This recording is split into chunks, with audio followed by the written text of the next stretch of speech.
কেন পেলাম লাইলাতুল কদর প্রেক্ষাপট আপনাকে বলছি আমি। সারা জীবন তো কেঁদে গেলেন লাইলাতুল কদর দাও, কেন লাইলাতুল কদর, কিসের লাইলাতুল কদর, এটা আগে বুঝুন। শামাউন বলে ব্যক্তিত্ব, উনি 1000 মাস এখানে তরবারি নিয়ে এই দুনিয়ায় বেঈমান কাফেরদের বিরুদ্ধে যুদ্ধ বিগ্রহ করেছেন, জিহাদ করেছেন। একটা পিরিয়ডে ওই ব্যক্তির জ্বালায় তাম মানুষ একদম বিভক্ত বিরক্ত। এক তারিখে শামাউনের স্ত্রীর সঙ্গে ওই কাফেরদের একটি দল্লা শামাউনের স্ত্রীর সঙ্গে আলোচনা করলো। শোনো, বলছে কি, বলছে তো একটা কথা বলি, তোমার স্বামীর জন্য আমরা কেউ বাঁচতে পারিনি, আমার দিকে চান, তোমার স্বামীর জন্য আমরা শান্তিপূর্ণভাবে বাঁচতে পারি না, তুমি কি পারো না? তোমার স্বামীকে আমরা মারতে চাই, এই মারার কৌশলটা একটু আমাকে বলতে পারো না আমাদের? বিবি বলছে, লবি বিবি বলছে কি দেবে, কি দেবে? মায়েরা শুনছেন, শুনে নেন। বিবি বলছে কি দেবে? বলছে বিরাট একটা স্বর্ণের বড় একটা বাক্স দেবো, আর এই বাক্স ভর্তি করে আবার তাতে পূর্ণ স্বর্ণ দিয়ে পরিপূর্ণ করে দেবো, তোমাকে এত স্বর্ণ দেবো, তুমি তোমার স্বামীকে মেরে ফেলার জন্য একটা চক্রান্ত আমরা করি। শোনো, বলছে কি, তোমার স্বামী যখন ঘুমিয়ে থাকবে স্বামীটাকে পেচ মোড়া করে একটু বাঁধবে, দুটো হাত আর দুটো পা। কথা বলছেন? বিবি ঠিক তাই করলো। রাতের বেলা ঘুমিয়ে আছে শামাউন, আল্লাহর বান্দা, দুটি হাত আর দুটি পা বিবি সাহেবা বেঁধে দিয়েছে। আল্লাহ পাকের অশেষ ক্ষমতার অধিকারী ছিল, কুওয়াতের অধিকারী ছিল হযরত শামাউন বলে এই বনি ইসরাইলের ব্যক্তিত্ব। উনি ঘুম ভেঙেছে, দেখলেন পা হাত বাঁধা, উনি আল্লাহর নাম নিলেন, শরীরটাকে একটু বেঁকালেন, দড়িগুলো চচ্চড় মরমার করে একদম বাঁধনগুলো একদম ভেঙে চুরে একদম খুলে সঙ্গে সঙ্গে ছিটকে পড়ে গেল। জোরে বলেন। বিবিকে জিজ্ঞাসা করলে, বিবি সাহেব এটা কি হলো? মেয়েরা তো মেয়ে ভাই, রাগ করবেন না, মায়েরা যেমন ভালো তেমন মন্দটাও আছে। ইবলিস শয়তানের শেষ সত্য ছিল এটাই যে আমাকে একটা আকর্ষণীয় বস্তু দেন, যেটা দিয়ে আমি মানুষকে টানতে পারি, টোপ হিসেবে ব্যবহার করতে পারি। তো আল্লাহ বললেন, যা তোকে নারী জাতকে দিলাম, নিসা, ওদেরকে সারা জীবন দুনিয়ায় টোপ হিসেবে ব্যবহার করা হয়। দেখেন, আজও দেখেন, যদি মাহফিলে এসে থাকে বহু ছেলে এমন আছে যুবতী নারীর দিকে ঘুরঘুর করে পিছনে করে ঘুরছে। কেন? একটা নাম বললে তাই। ঈদের দিন দেখা সাক্ষাৎ হবে, নাউজুবিল্লাহ। আপনি রেগে যাচ্ছেন আমার কথায়? আমি বাস্তবটাই বলছি। হ্যাঁ, আমরা জিনা আটকাতে পারিনি, বাপ ব্যভিচার আটকাতে পারিনি, ইমানদার বানাবেনটা কোথা থেকে? পৃথিবীর মজলুম কেন আজকে আমরা আমাদের চরিত্রটাকে বিক্রি করে দিয়েছি, বিক্রি করেছি। স্বাধীন সুন্দর চরিত্র একটা মেয়ে পাই না আমরা, পাই না। যে গর্ভ থেকে খালিদ, যে গর্ভ থেকে উমর, যে গর্ভ থেকে আব্দুল্লাহ ইবনে উমর পয়দা হবে না, যে গর্ভ থেকে আবু বকর সিদ্দিক পয়দা হবে, এমন গর্ভ আর পাই না আমরা। কারণ জিনা ব্যভিচারে মত্ত সমাজ পাবেন কোথায়? আল্লাহ নবী সাহাবীদের বর্ণনা, মুসলমান আল্লাহ নবী মদিনার মসজিদে বসে বসে বর্ণনা করলেন। সহিহ তাফসীর ইবনে কাসিরের বর্ণনা, আল্লাহ পাকের নবী বলেছিলেন, ও আমার সাহাবীরা, শামাউন বিবিকে জিজ্ঞাসা করলেন, ও আমার বিবি, আমার দুটো হাত দুটো পা এমন করে কেন বেঁধেছিলে?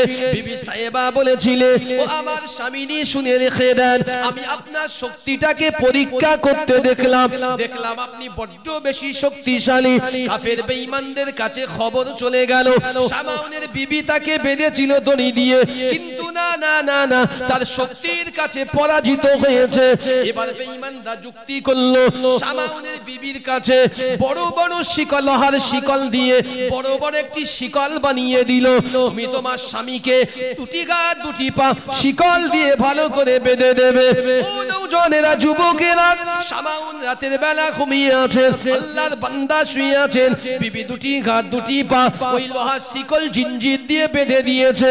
আল্লাহ পাকের বান্দা, আল্লাহর বান্দা শামাউন ঘুম থেকে উঠেছে, তিনি উঠে দেখলেন হাত বাঁধা, আবারও দুটি পা বাঁধা, এবার দড়ির পরিবর্তে লোহার জঞ্জির।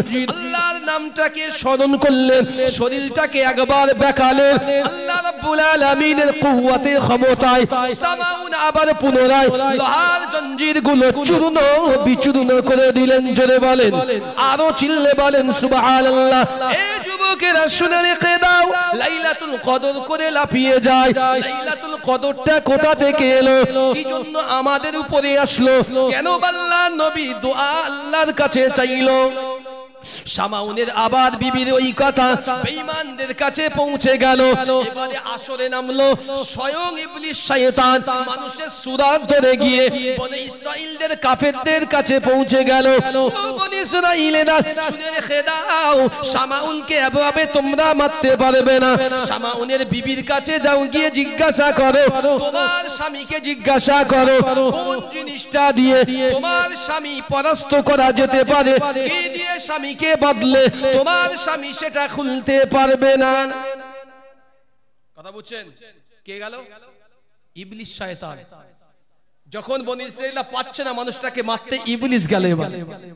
আমার আপনার মতো সুন্দর দাড়িওয়ালা টুপিওয়ালা চেহারা, হুসনুস চেহারা নিয়ে মানুষের দাড়িকে বলছে, শোনো তোমরা সারা দুনিয়ার রশিয়েনে মারলে শামাউনকে তোমরা ধরতে পারবে করণীয় তার বিবির কাছে গিয়ে বলো, যে ওর বালিশে মাথা দিয়ে সই, তার কাছে গিয়ে বলো তুমি মহব্বত করো। বিবি জিজ্ঞাসা করো স্বামীকে, স্বামী কোন জিনিস দিয়ে তোমাকে বাঁধলে তুমি খুলতে পারো না, শক্তি পরাস্ত।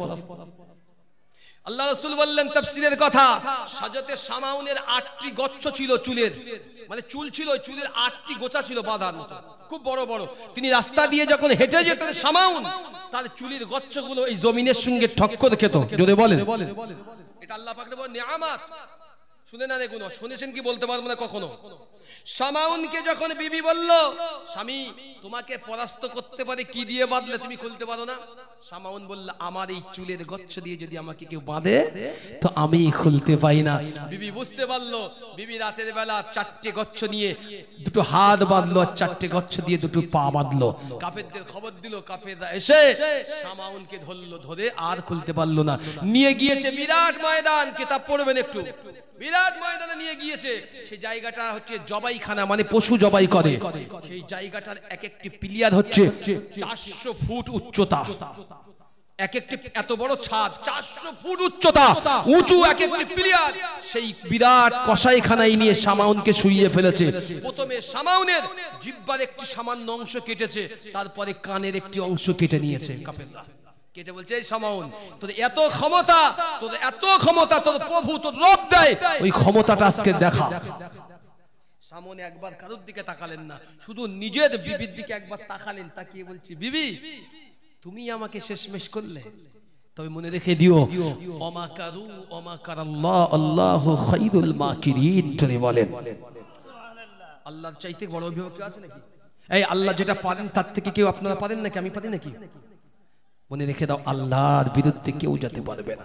শামাউন আল্লাহর কাছে বলল, আল্লাহ আমাদের বিরুদ্ধে এত বড় ষড়যন্ত্র হলো দুনিয়ায়, আল্লাহ আমি তোমার দ্বীনের জন্য এতদিন 1000 মাস জিহাদ করেছি।